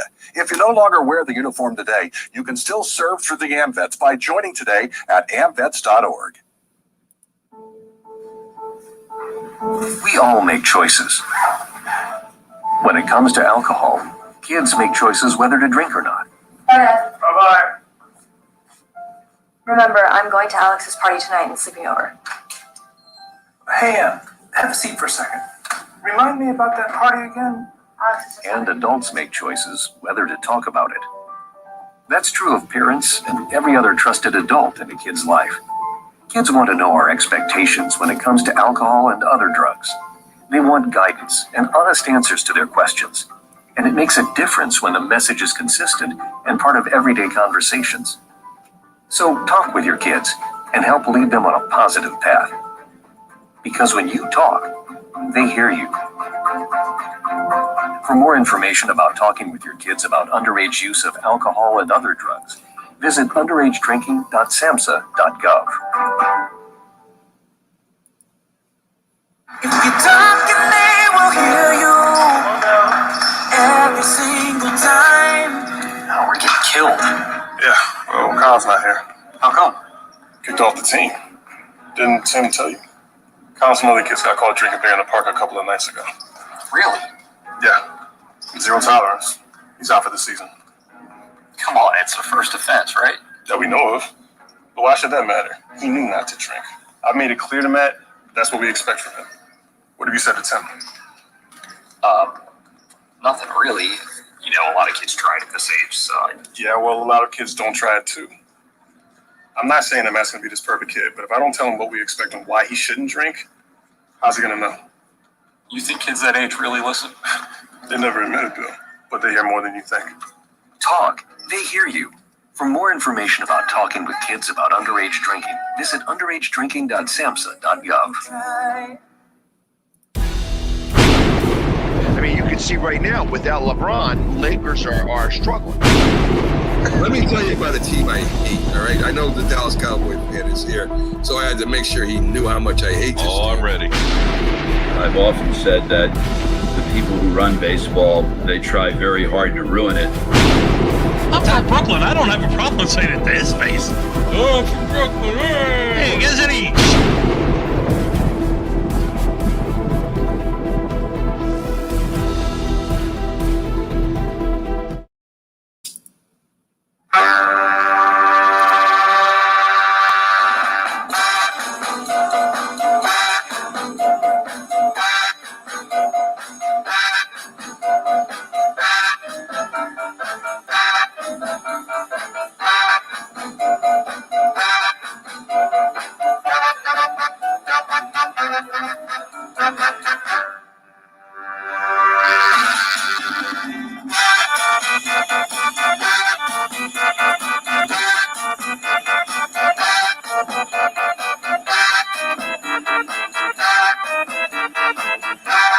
Good morning, everyone, and welcome back to the Mac and Jack Sports Show. I'm live 8 to 10 a.m.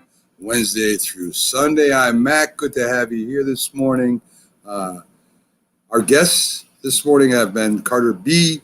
with the hockey update. Yes, folks, even though hockey is not playing right now, there's a lot of things always going on in hockey news that we cover. We had the Philly sports guy on with us doing all the Philly news. Excited about the Phillies being in first place right now in the NL East, and the Eagles having their first preseason game versus the Pittsburgh Steelers. It should be fun. Take care of a few things before we push on here. Of course, we are with Northeast Streaming Sports. Great network, folks. Check it out on their Facebook page at N.E. capital S Streaming, capital S Sports. You get to see all the shows there. We got about 12, 13 of them over there, all from different parts of the country, down to the East Coast, out in Texas, even overseas in the United Kingdom. We also have our YouTube channel, which is Northeast Streaming Sports. Check it out. Subscribe if you can. You take a look at it. It's a really good, as I said, a really good network. A lot of great shows. And speaking of YouTube, folks, we have some really big news coming out. We're going to have some YouTube exclusives that will be coming up in September and August, 30 August and 1 September. I'm almost positive are the dates as I'm working with both of them. J&B Sports Talk. There we go. I guess I got a call from Skip Hall, the messenger. And Skip, I need you to come on live on the link that I have for you. So let me see what he has here. Let's see. Allow access to accept this call. Oh, I missed it. But anyway, J&B Talking Shop. see. Can I do this? No, I can't. Let me see. Skip is calling me. Let's see if I can do this. Anyway, I don't know how to work that call. The phone call, folks, to be honest with you. Anyway, J&B Talking Shop is our big YouTube show coming up. That's starring two-time Super Bowl champion and legend Jim Jeffcoat, second most sacks in Dallas Cowboy history. You're talking Randy White, Too Tall Jones, Jethro Pugh, like I said, Randy White, Harvey Martin.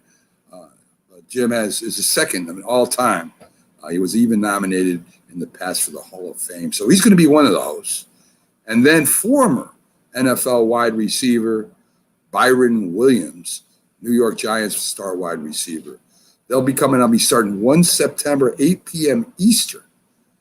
So they'll be talking, it's called Talking Shop, where they'll be talking about the NFL and, of course, the Giants and the Cowboys. So they'll be there for all the games, all the updates. It's going to be a great show. We also have Start Spreading the News. Start Spreading the News with Dr. Paul Semendinger and E.J. Fagan. It's a New York Yankees show on YouTube. That will be starting, I think it's 30 August. Experts. These guys know everything about the Yankees. They're great at what they do. And they'll be able to break it down for you and all the great Yankee news updates and stuff like that. So we're really excited about having those two YouTube shows exclusively on YouTube coming up soon, and we'll be having the promotions and all that coming up soon. But those are the two new shows coming up to YouTube. They won't be on our Facebook page. That we have all our other shows on. But again, I mean, we have ECFL football live on the weekends over there on Northeast Streaming Sports. So check it out, like it, follow, and share it. And you get to see live football from the ECFL, which is semi-pro, also on the East Coast. Some great games, some great players, great teams there. And we actually cover and call the games there with Logan Landers. And we also have in there Jay McLovin, and they do a great job calling the game. So check them out when you can. Some local news. Saquon Barkley was taken off the PUP list. Players unable to practice. So he's with the team right now. Big news for the Giants. I mean, without Saquon Barkley, I think the Giants would have an okay year. With Saquon Barkley back, and if he's at full strength and healthy this year, of course we say that about a lot of players, don't we? But if he is, what a weapon. Rookie year was outstanding. Gained way over 1,000 yards, caught the ball out of backfield. Looks almost like Barry Sanders when he carries the ball, but a little bit stronger. And if he's healthy, the Giants have a shot this year, folks. They really do. Their main competition, of course, will be the Dallas Cowboys and the Washington Redskins. Dallas with a great offense, Washington with a great defense. So those three teams. And, of course, Philly's rebuilding. I don't expect a lot of them this year, but you never know. So I think the National NFC East, I think they're going to have a much more competitive winning teams out there this year. Aaron Rodgers back with the Green Bay Packers for better or worse. Don't know how that's going to work out. I mean, if you think about it, when you got your star quarterback's unhappy with the team, the GM specifically could hurt the team's chances. So we'll see what happens with them. We know they got the talent. They've been to the championship last 2 years in a row. Tampa Bay, everybody's back. So they will be the favorites to go back to the Super Bowl. New Orleans, of course, going to have a new quarterback. So we'll see what happens there. Got a great coach. Sean Payton is a great coach. I would imagine they'll be competitive.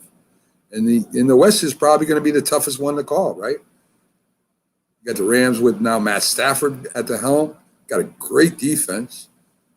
49ers, we think it's going to be Garoppolo. Not sure, but we think it's going to be Garoppolo.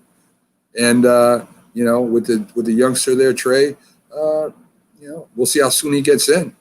So the 49ers are going to have a good team. They got a great defense too, great defensive line. So they primarily run the ball to set up the pass. We'll see what happens there.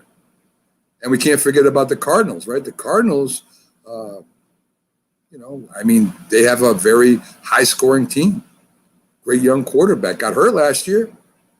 But, I mean, listen, they're going to be in the mix. Seattle may be the disappointment this year, believe it or not, right? Seattle's been going to playoffs every year, Super Bowl twice since Wilson's been there.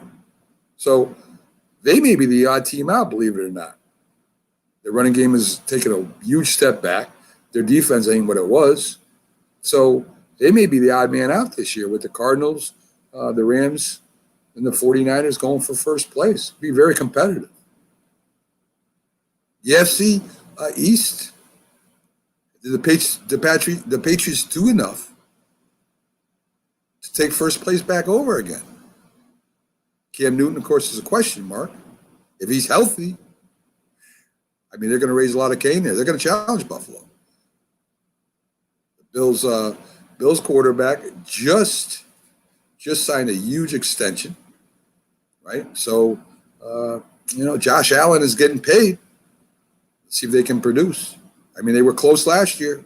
Championship game was a little bit, disappointing, but they did play as hard as they could, and they ended up coming up short. Running back situation is the same. Offensive line got hurt. We'll see what happens over there. And I guess Miami is a big wild card to me. I've said before, I really, really don't trust their new quarterback. I really don't. Fitzpatrick bailed him out a lot last year. So we'll see what happens there. The Northern Division, or I should say this Pittsburgh Steelers, the black and blue division. Think about that for a minute. You're talking, can Ben Roethlisberger do it again? We'll find out. So, folks, we just had our, let me see if I can get him down here, Skip Hall. Our special guest has just joined us, and he has just disappeared. So we'll see if he comes back on, if he gets back in here in a minute. Skip, as I said, Boise State head coach, motivational speaker, and just put out a new book. So he popped in and popped out, live shows. I guess that's what happened. So we'll see what happens there. So to continue what I was saying, the Cleveland Browns may be the best team in the black and blue division this year. Best running game, best offensive line easily, maybe in the AFC. So can Baker do it? Can Baker put it together and lead them there? They just missed by a bad rule last year, beating the Kansas City Chiefs. So Kansas City, of course, is going to be one of the favorites there this year. San Diego may challenge them a little bit this year. We'll see what happens with the new head coach over there and their great young quarterback. The Ravens are probably the team that's going to decide more than we think, right? Brand new wide receiver just came over. A lot of people saying that, this system of Jackson running with the ball, it may be on trial here, right? It might be on trial. We don't know because it hasn't got him over the hump. So we'll see what happens. So Skip is just coming backstage. I can't hear you till I bring you up, Skip. I think you can hear me. So I will bring you up here. So Skip Hall, Boise State head coach, football, motivational speaker, ran businesses, also put out a book. I mean, coach him up. We're going to have to talk to him about all this stuff. So let me see if I can bring Skip up here real quick. And let's see if I can find his thing. There we go. How you doing, Skip? Good to have you on. I'm doing great. Took me a little bit to get on here, but, you figure it out. Yes, you do. Eventually you do, Skip. It's a technology, you know what I mean? Absolutely. Absolutely. So, Skip, I'm excited that you're on with us. I was kind of giving a little preview of your accomplishments so far. Assistant coach on a couple teams, finally took over Boise State, led them to a 42-28 record. But I want to go back with you real quick, Skip. I want the people watching to get to know you a little bit. You bet. What got you to start in coaching? I mean, I was a coach too, a little lower levels than you, but I mean, I can understand it, but a lot of people, they say, well, yeah, you're a coach. What got you involved in coaching football? Well, it was pretty simple for me. I was a player all the way through school, high school, college. My high school coach was really the key.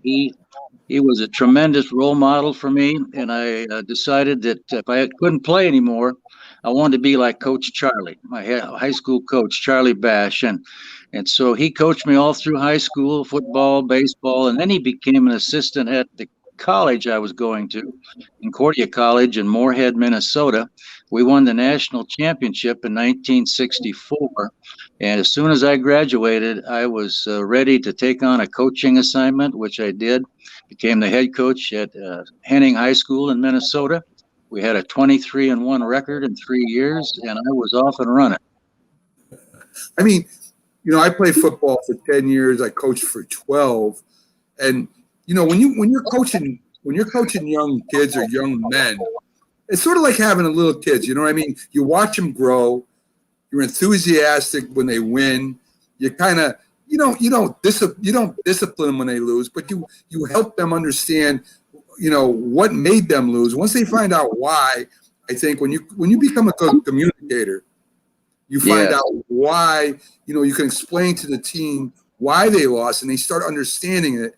I think is when you really start improving as a team.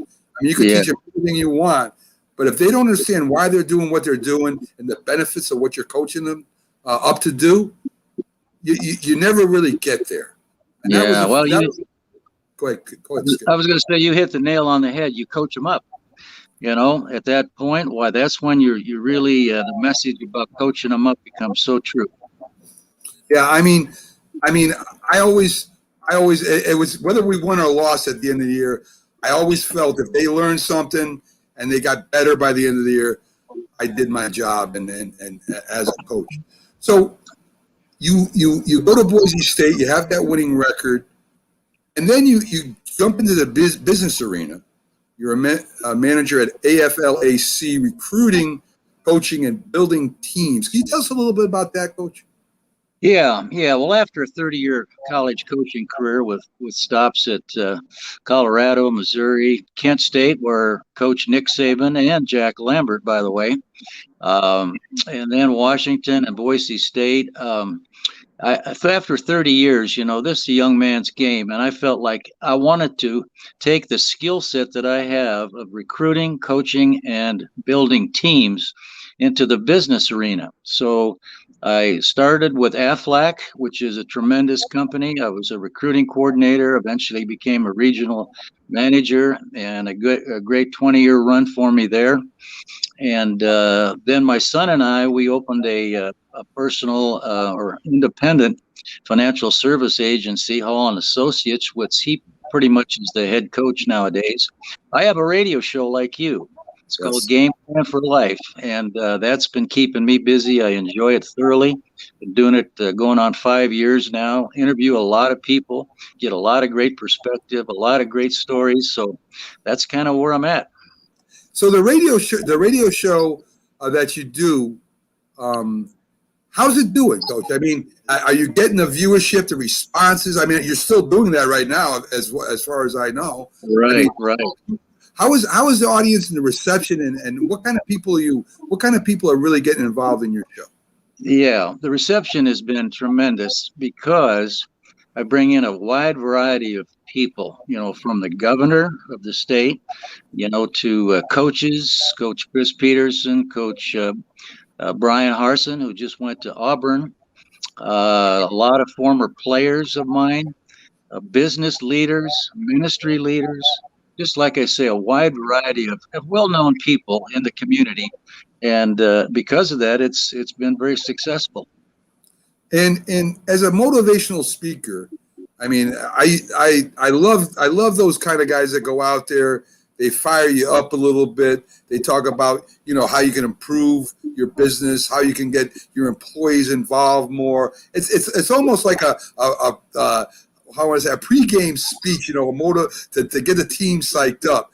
Can you tell us a little bit about that? Yeah. So I speak at a lot of different places and things. One time I spoke at a baccalaureate and I was trying to explain to the high school graduating seniors what my job was.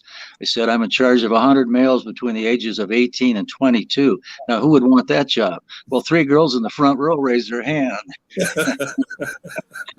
But as far as the business, I've spoken all over the country to business groups and organizations, especially within AFLAC, about the doctrine of excellence, what I call the doctrine of excellence.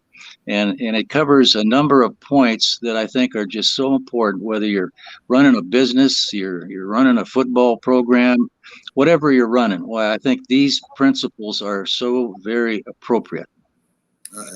Excellent. So let's get to your book, and you know, I saw that on your Facebook page, and that it was coming out, forwarded by Nick Saban himself, one of the greatest coaches in college football history. So Coach 'em Up. Could you tell us a little bit about what the book is, the people watching at home, and why you wrote this book to begin with, Coach? Yeah. Good question. The reason I wrote it after all those years, I put it off for 20 years. There was a publishing company that was after me for 20 years to write this book, and I just didn't feel like it was the right time. I was still too busy. I was traveling, I was speaking, and finally the pandemic hit. So the pandemic was my trigger, and now I had time. I wasn't going anywhere, so I had time to do this. And the book, Coach 'em Up, it's about the power of influence and encouragement and how that changes lives. Influence and encouragement changes lives, and that has been true in my life, and I share that in my story.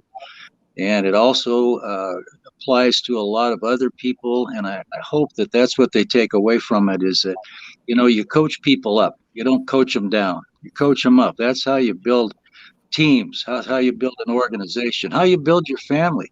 So this is appropriate for all different types of people. And Billy Graham made this statement one time. He said, a coach will impact more people in 1 year than the average person will in an entire lifetime.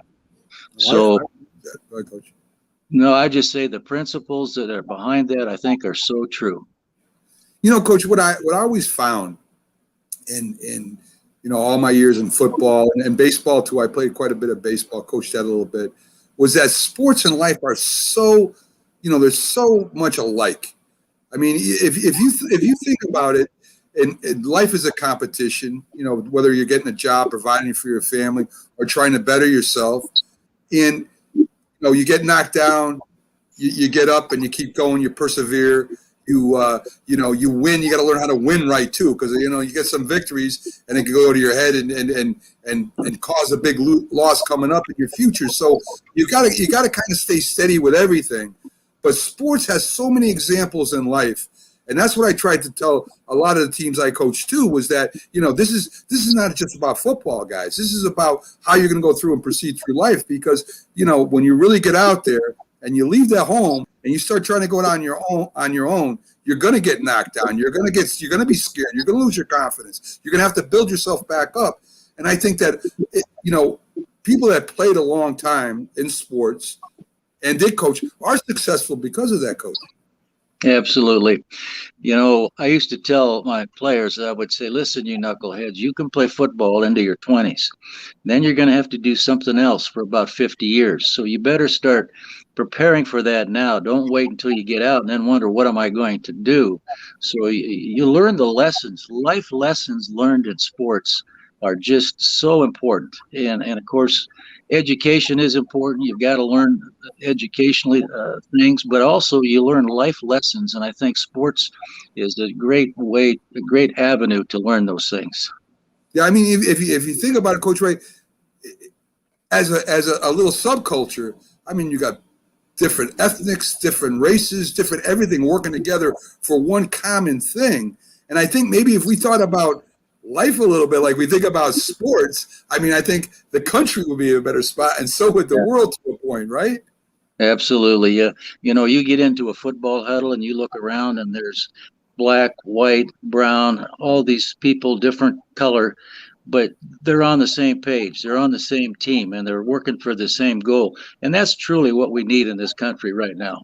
I agree, Coach.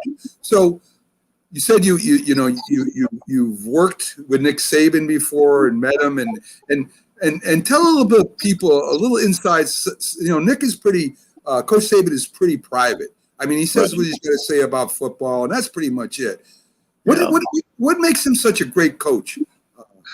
Well, Nick, as a player, we had him at Kent State, and he was a safety for us. He was very intense, very motivated, good athlete. Wasn't real big, wasn't real fast, but he made up for it with his attitude, his effort.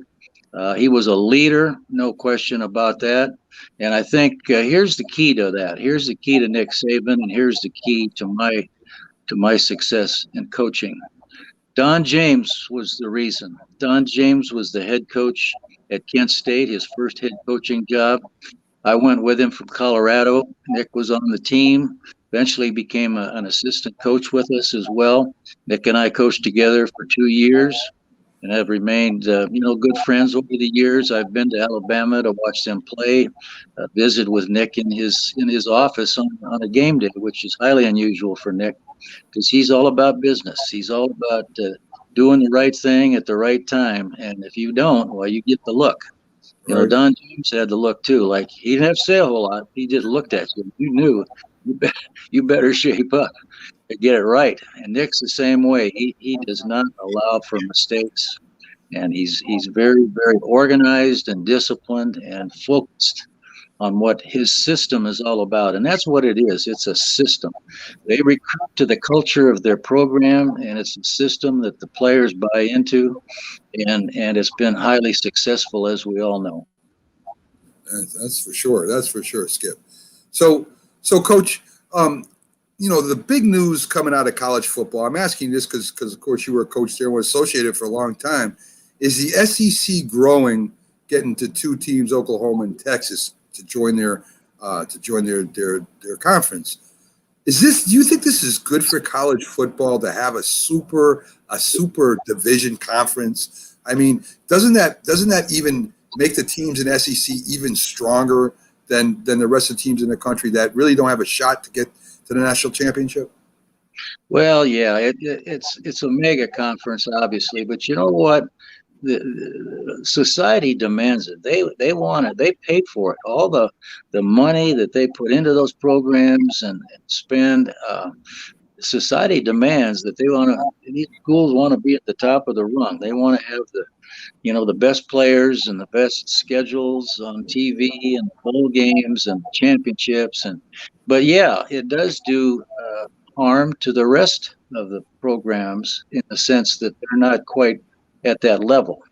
Yeah. And so it is a separation of sorts, and I feel badly about that, but yet, you got to move on and do what you got to do and be the best at it you can be. Oh, I agree. I don't fault any of the teams going in there at all. Yeah. I do feel bad for the other teams that have been trying to get into a national championship and they don't get the other recruiting and stuff. And that being a coach at Boise State, it's very hard to compete with those teams. What do you think about the likeness? And since I got you on and you've got a wealth of knowledge in this area, I want to tap into you on some of the subjects that we cover. The likeness, paying players. Yeah. So that I imagine that every person has a right to make money, especially when they're using their likeness or name. I agree with that. But now they're dipping down into the high school. Right. And now you have seniors that are going to skip their senior year to go to college so they can make money. I think there's something wrong with that, Coach. It just seems wrong to me.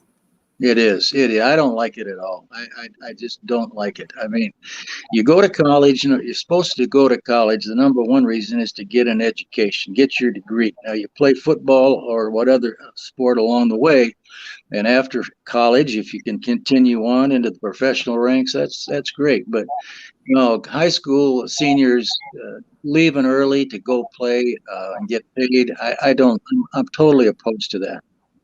Yeah, me too. I mean, they're too young to know what to do with that money, and even if it goes to their estate, who knows who's going to take care of it? And now all of a sudden it becomes less about, I think, even about college football now, because they're going to get paid whether they start don't start, get hurt. And then if they do get hurt, I mean, a young man's going to go through that money quickly. So now that scholarship can be taken away, if I'm not incorrect, Coach, because they're not playing football, because that's why they went there. Now, I'm not sure if I'm right or not. That's the way I understand it. Yeah, it varies a little bit depending upon the circumstance and all, but here's the thing I really detest. All right, so let's say that I'm getting paid and you're not. Yeah. Now, how are you going to feel about that?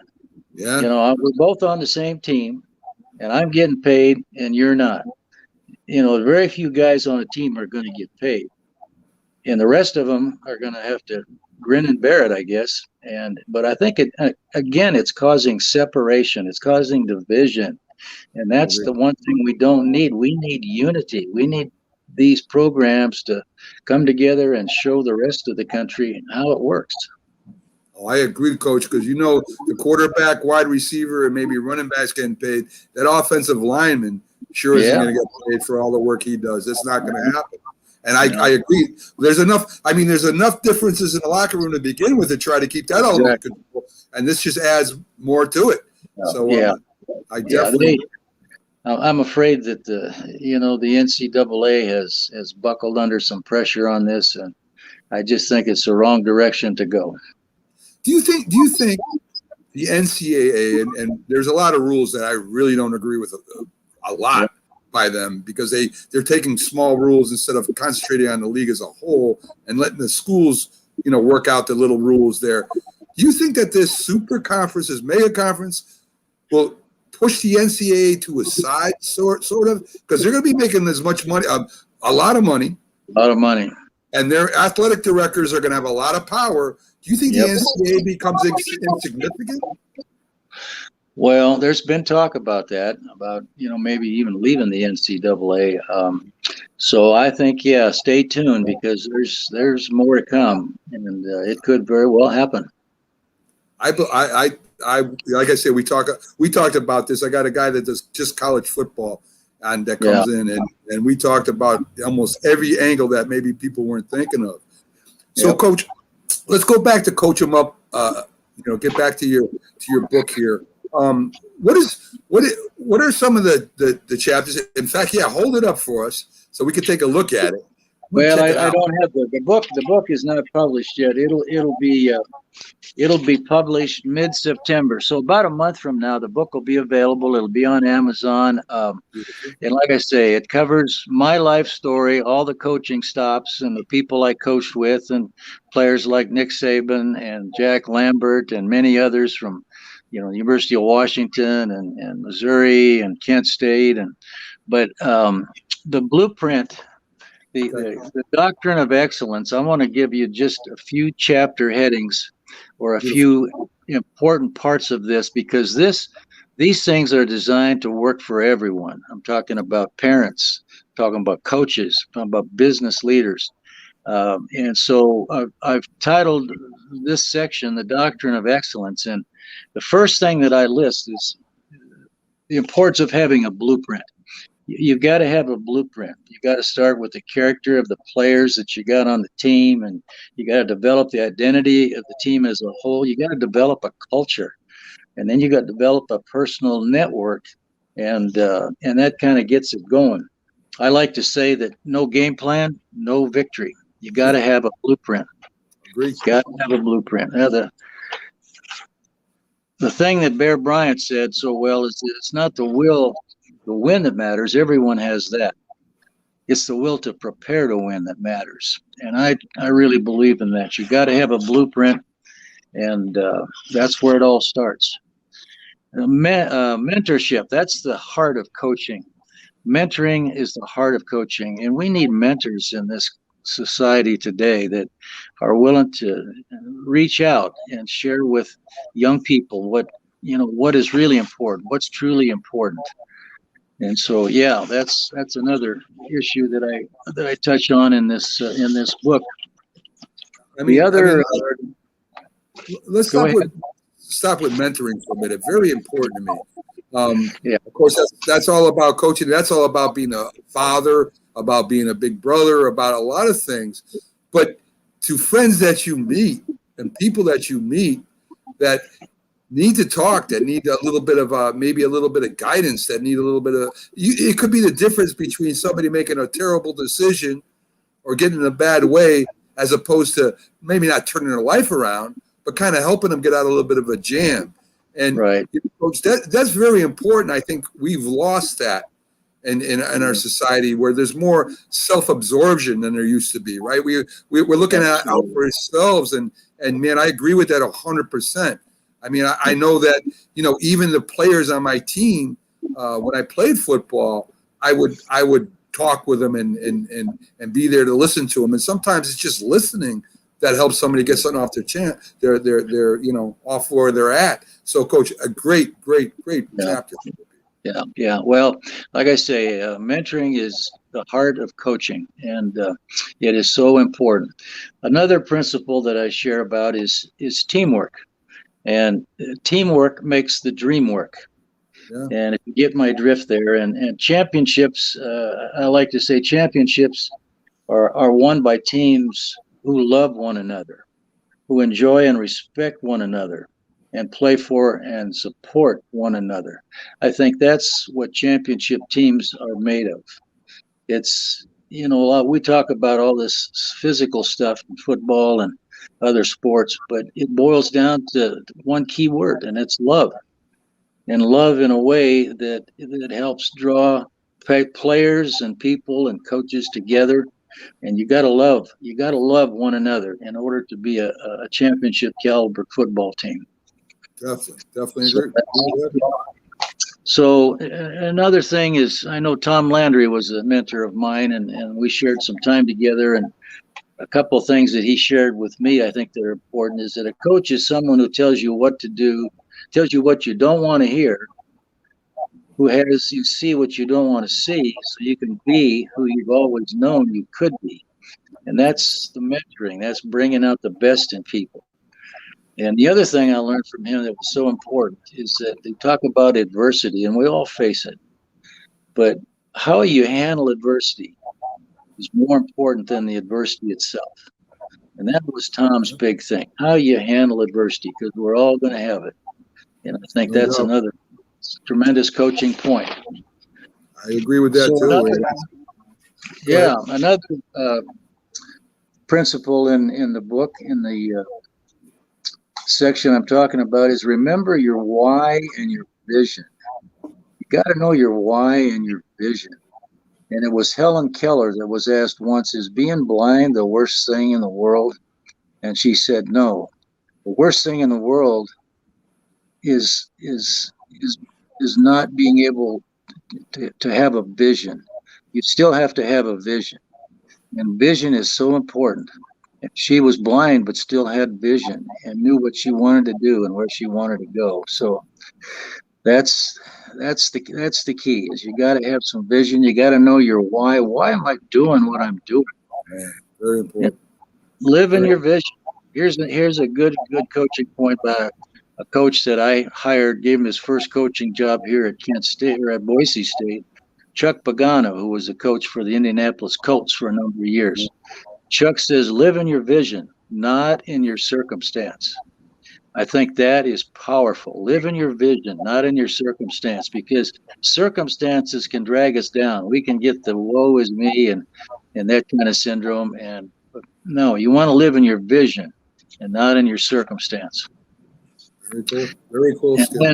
Another principle that I address is adversity is an asset.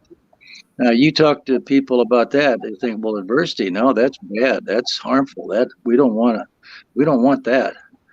Most people work to avoid adversity, but adversity makes your life harder. It sometimes causes you to fail. It's certainly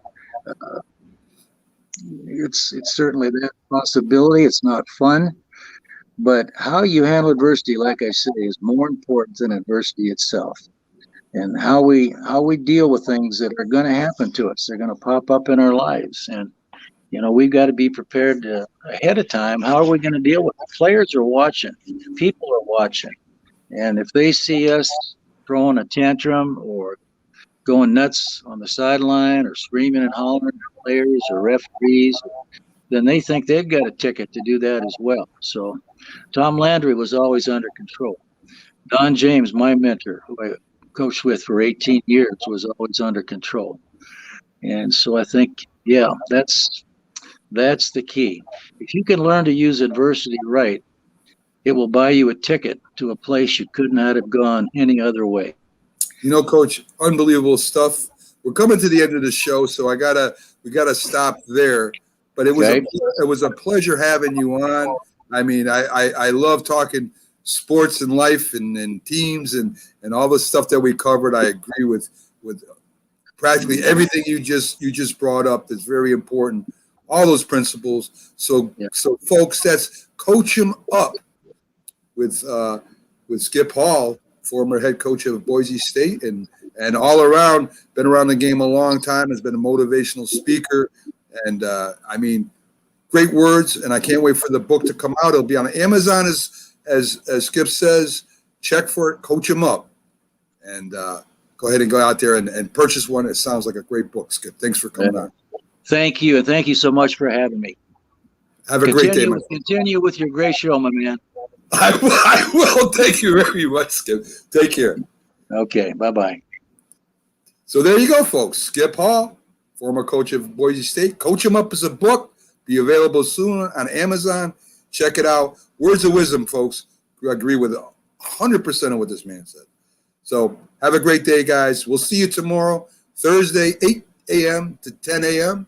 On the Mac and Jack Sports Show, where we have our boxing show. Iceman John Scully, a boxer from Star Boxing Promotions, will be a future star coming up through there. So join us same time, same place. Have a great day. We'll see you tomorrow, everybody.